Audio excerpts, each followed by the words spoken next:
everybody back to the Dark Knight Rider Games channel here on YouTube. Today we are doing another Atari Wednesdays episode with the Atari 50 of Celebration. We're going to go back and play some more of this in this next exciting part of Atari 50. Let's get right to it.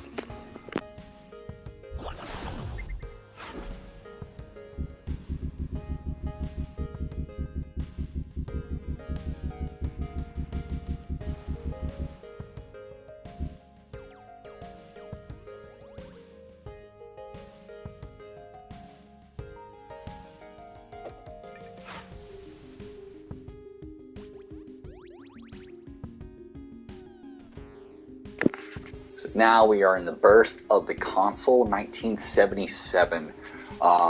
So the arcade comes home. Today, well over 90% of American homes have at least one computer, and they have changed our lives forever.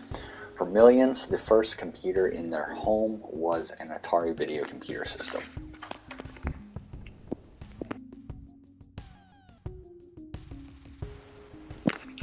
If you're new to what I've been doing with this series, I just go over some of the stuff and let everybody, if you want to pause throughout this video to read stuff, you can. So just letting you all know that.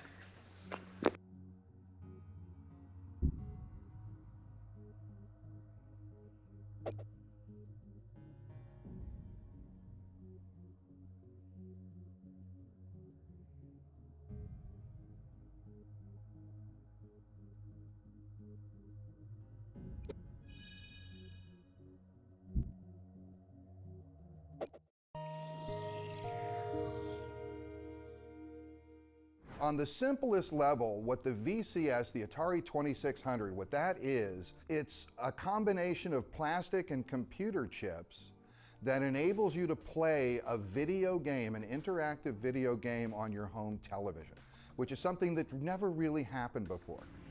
If you're making an arcade game, it begins as a hardware project. If you need something more in the hardware, just put it in the hardware and you can use it in your game. The Atari 2600, we didn't have that luxury. The game was already in Grandma's house. It was already hooked up to her TV. And all we could do is make a different cartridge, sell that to the person, he plugs it in. It was the thing that made video games a worldwide phenomenon. And all it is it's a box that enables you to play an interactive game on your TV. But on a cultural level, that's such a huge thing to do, because there were two things that achieved that changed the world, literally changed the world. One is it put computers in homes. At a time where IBM only had about 10,000 PCs sold altogether, Atari had millions of units installed, and every one of those was a computer in the home. The other thing it did was it created an interactive medium with television, which was always a passive medium. Before video games, people were just zombies sitting on the couch watching TV. But video games turned people into zombies jumping up and down on the couch yelling at the TV. And that was a very different experience. And I think that was huge in terms of taking people from a passive state to an active state. And we're still learning the implications of that.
The entire reason that Atari created the Atari 2600 home console was to put their arcade hits into the home.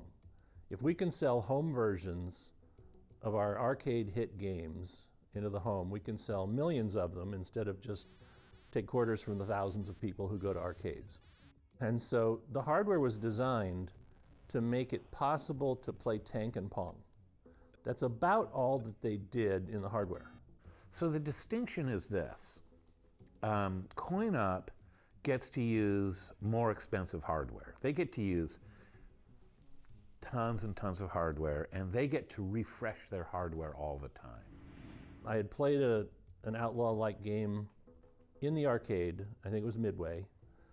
And I was just told to make a game, so I said, well, here's an idea, two guys shooting at each other. And so I made that game. My goal is to try to make it like the arcade game, so I could look at the arcade game and say, this is what it has to do.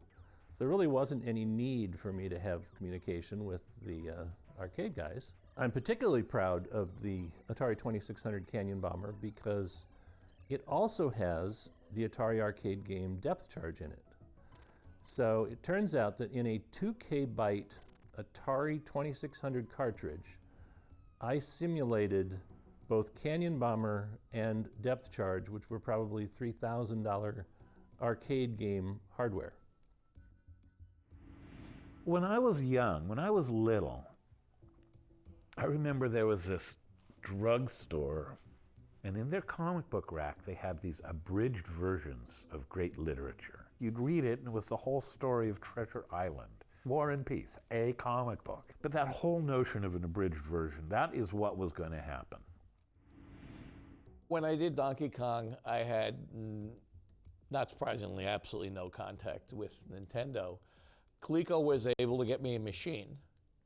So I had a machine that I could play and look at, and I had already played the game. And like David said, with Canyon Bomber, the game is the spec. Frankly, the hardware is so different in its capabilities that I can't think of any value I would have had getting in touch with anybody at Nintendo. It's like talking to the guy who created the Porsche Carrera about making a bicycle. I mean, it's like, there's not a lot there. Not a lot you're gonna tell me. Here's this masterpiece and do it on this toaster, and I was young enough and stupid enough to not be intimidated. And I wasn't because I was just a kid. I was like, no big deal.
I'd have to say one of the more influential Atari games that hit me hard was Adventure. Adventure had been a very popular game. Adventure is related to really a nerdy game. It's related to like text adventures or to Dungeons and Dragons more than any of the other things, any of the other intellectual property or content on the 2600. So many games were just like kind of shooters and combat and whatnot, things like that were very simple. But Adventure really broke the mold for what the 2600 was capable of. But one of the most I feel like magical, impactful moments on me with the Atari games is that we got Adventure, and I saw the cover at the drugstore because that's where we had to buy video games, at the drugstore behind the photo counter. And we got it home. I was so excited to play it. I just didn't read the instructions. I just ripped it out of the box and played it and started playing it. And I was like, I'm this dot, and there's the duck chasing me, and I got an arrow, and I can't figure out what's happening. He ate me. Oh my God. The weird thing about Adventure was the dragons were supposed to be dragons, but they just looked like ducks. I don't know what they were thinking there. The bridge and the bat, and it was so baffling. I really loved that experience of somewhat confused experience, and I feel like that's actually something I love still in games now. When there's that moment of like, what the, where you just get games can do that. They can just surprise you and they can make you feel really bewildered. And then as you slowly figure out how they work, that's part of the pleasure of them. I think is that not knowing what to expect in them. So that moment of being surprised by Adventure has really stuck with me.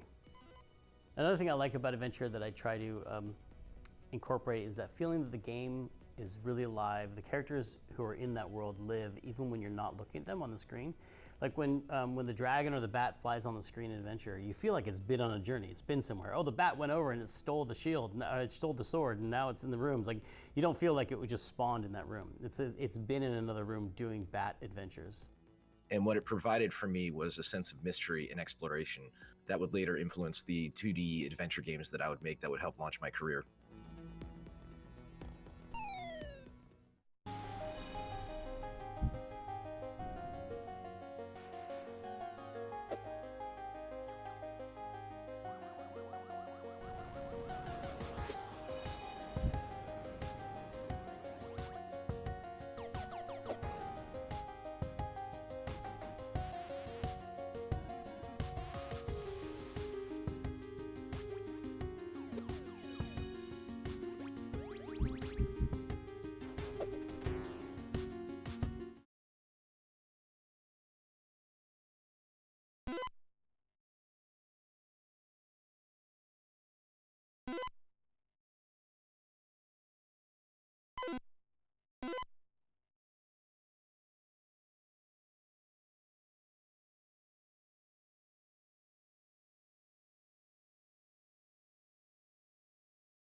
So one of the first questions they asked me at Atari was, what do you want to work on? So I just said to him, I said, what's the dirtiest, most basic elemental system that you have? And he goes, oh, well, that's the VCS. And I said, well, that's where I want to start. I mean, the constraints on the programmers were worse than I ever even imagined were possible. 2600 doesn't draw a screen. It doesn't draw anything. What it does is it has these little logic devices, these counters and shift registers that say, this is the start of the screen, this is the left side of the screen. The electron beam is moving to the right. I'm going to count. I know how fast the electron beam is moving. I'm going to count until the electron beam is somewhere on the screen, and then I'm going to change the color on the screen for a little itsy bit. There's only one console where you have to think about the electron gun moving across the screen and what machine cycle you're on and when you can show stuff on the screen. That's such a fun and unique and annoying challenge that it really hooks you. It's the most fun I've ever had making a game. What do you say, Dave? Fun might not be the word. You know, it is the most challenging thing you could do. When we were doing it at Atari and at Activision, there were fewer than 100 people in the world who could do what we were doing. And that in itself was, you know, very positive, very uplifting. It's really a sense of accomplishment. If you can create something that, you know, 1 million people love on this horribly limited piece of hardware, you've created something. You know, have a sense of accomplishment. And there are very few things more technical challenging than trying to get a game out of the VCS in the first place, because the VCS is a very technically limited machine. It sounds like a fabulous thing, and when it first came out, it was, because people had never seen anything like it. I don't know if other people are as rewarded by it, but you're overcoming tremendous challenges. There's nothing that's easy to do on the 2600. And you're winning, right? I love winning. And the other thing that's fun about playing them still is that they're all 60 frames a second. They have to hit that or the screen won't draw, you know? So they're all even much better than I think consoles that came out a few years afterwards. They all feel really fast when you play them. No Atari game has any sort of lag or anything because they had no option to have lag. It's like when today, in hindsight, people criticize the first screen of Donkey Kong on the 2600. When I finished that screen, I thought it was a miracle. And you get people on Facebook today saying it's the biggest piece of junk I ever saw. And you just have to understand the perspective of where you were at the time. The programmers that worked with that machine were magicians.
So I looked over this game. It was Star Castle. I played it a bunch. I thought about it on the VCS. I looked it over and I realized, holy crap, this is going to suck. This is going to absolutely suck. And I could not afford to have my first project suck. I did a little preparation, and then I marched myself into Dennis Cobal's office, and I said, look, instead of doing this, I'd like to do this. This is something that I think uses some of the basic game ideas, but I think this is something that would work on the system. This other one won't work. And I just made this little presentation to him. And to his credit, he said, okay, you know what, go for it. The first thing I put up on the screen was an animated character. Most people use a block because they want to start working out their game mechanics and stuff like that. I put up an animation. That was the first thing I put up on a screen. And people would go by and they go, wow, that looks cool. What does it do? I'd be like, nothing. You know, that's what it does. There it is. I said, I'm still working on it. Don't worry. It's like, and then it got to the point where it was time to actually play it and have some of this stuff. So I had achieved my goal of trying to make something interesting, and it sucked as a game, and I was exactly caught in the place I didn't want to be. So what I did was I started taking feedback, which was extremely painful, to hear people telling me how much my game sucked. The only thing that really made it tolerable was that I wasn't so self-deluded at that point that I didn't realize it sucked also. Until I worked out making some of the changes and getting it through, I was in very bad shape. And I was feeling some very negative feedback from some other people. And I was feeling, you know, I'm usually the person who's hardest on myself. And that was a tough time for me. And I had to get through that before I could hear what people were saying and start to work on it. And I had to release myself from, but I have to have this, but I have to have this. You know, as a therapist, I always catch people when they say I have to. I always love, people say, you know, I have to, but I have to do this. And I always stop and I say, look, you don't have to. Obviously you don't have to because you're not doing it, right? You don't have to, but you could, but there's probably a reason you're not. And the reason I'm able to give that lesson to my clients now is because I had to get over that. I had this have to that was making things not work. And until I could let that go, I couldn't make the game succeed. And when I did, it forced me to think in new ways, to think outside the box, and to go come up with some other left field solution. And when I made those changes, then suddenly yours was really good.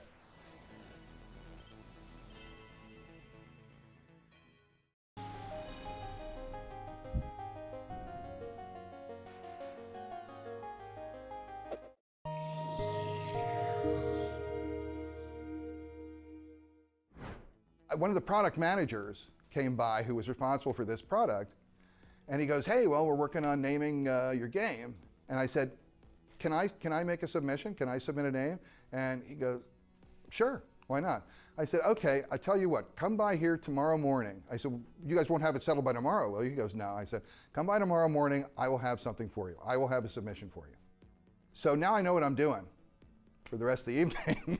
And I don't know if you ever tried it before, when you just try to make up a new word, everything sounds stupid. At least it does for me. I can't come up with something that sounds cool. Everything sounds kind of dumb. So being the algorithmic thinker that I can be at times, I thought, well, if I can't just spontaneously come up with some name, I should come up with a way to derive the name. I'll come up with an algorithm. It's a simple title, what's going on? Maybe I need an action thing. You know, because it's an action game, I need an action word. I don't know the name of the character, but I thought, you know, revenge. Revenge is a great action word because everybody wants revenge, right? So I figure I'll go with revenge, and now all I need is whose revenge is it? Now I just need the name of the character. And then I thought, well, one of the great ciphers is, you know, writing something backwards. That's never a bad idea. You know, the head of the company's name is Ray Kazar. And Ray spelled backwards, that's Yar. And Yar sounds pretty cool. It's got a Y in it, so it's got like sci-fi, anything with Y's and Z's, you know, and maybe an X somewhere. That's good sci-fi stuff. And I sat down and I wrote a 10-page story called The Yarian Revenge of Razak IV. And that was that was going to be the title of the game, The Yarian Revenge of Razak IV. I stayed all night in the office. I was done like 3:30. I just laid down on the floor in my office and got a little sleep. And then around 10, you know, in comes the marketing manager. And so I handed him the package. I go, here you go. This is the package for the story. I didn't realize it fully at the time, but what I had done was I had created the first backstory in the history of video games.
fly.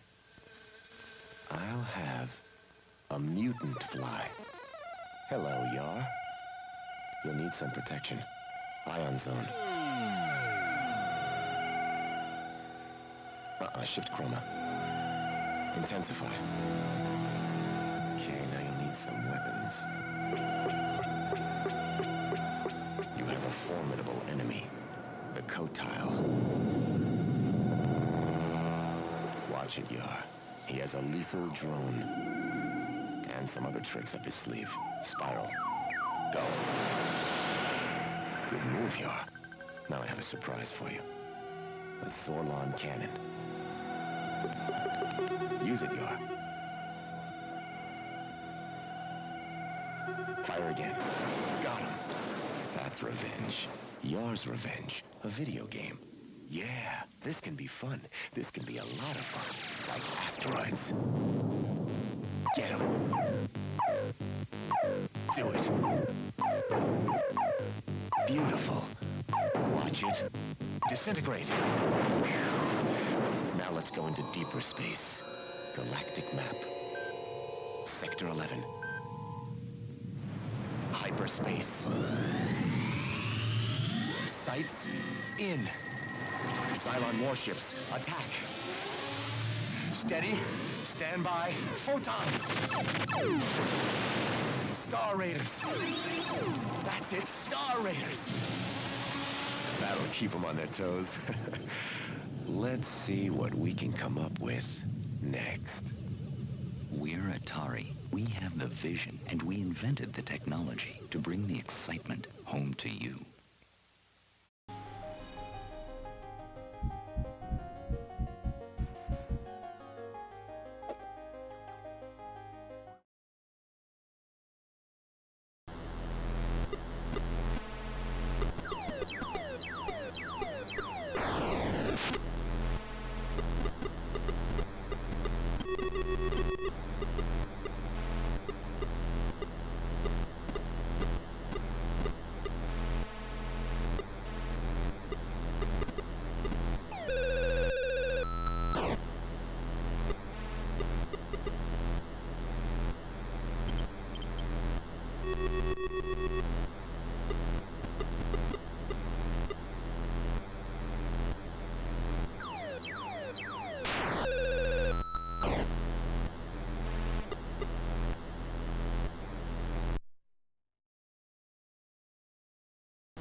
Shot.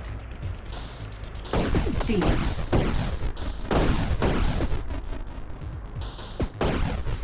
Shot.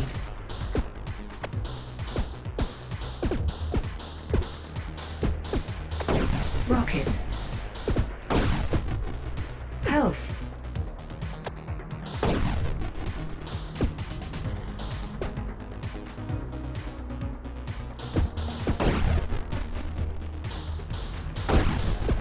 Shot.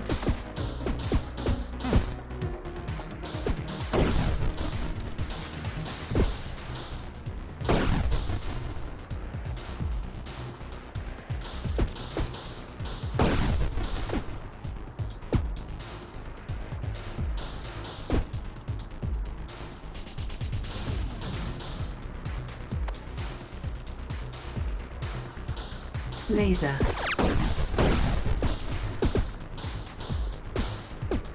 Shot.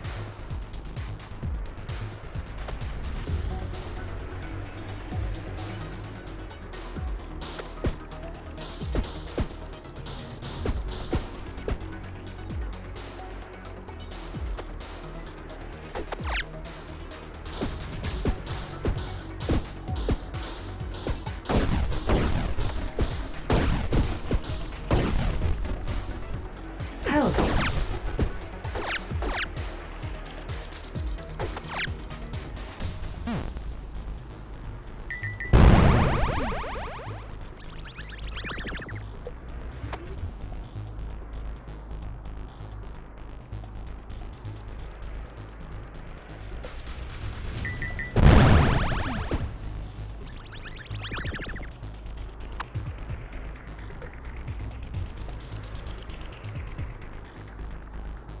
Shot.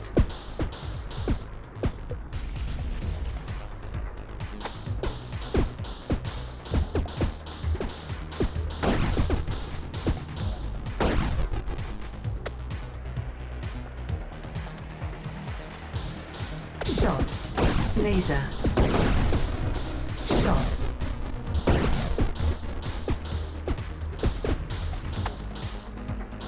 Bounce.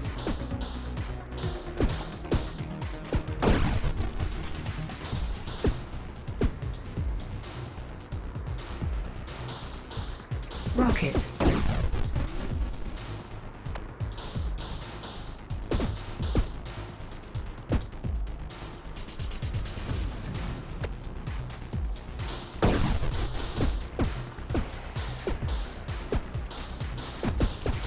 Shot.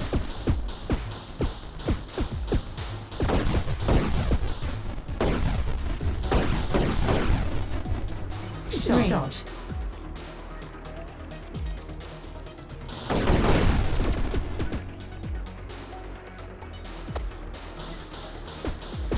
Laser. Speed.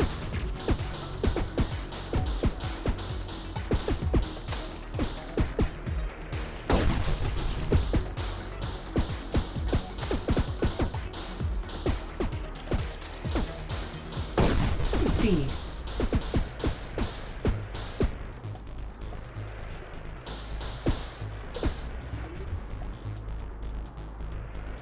Speed.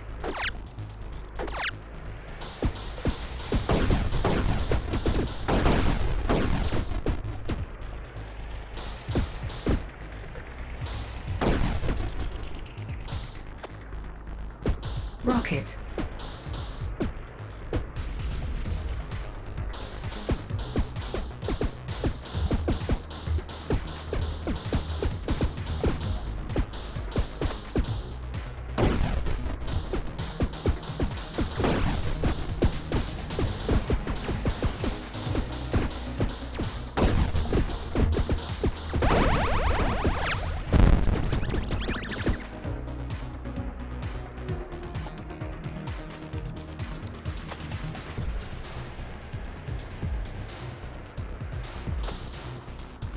shot, shot.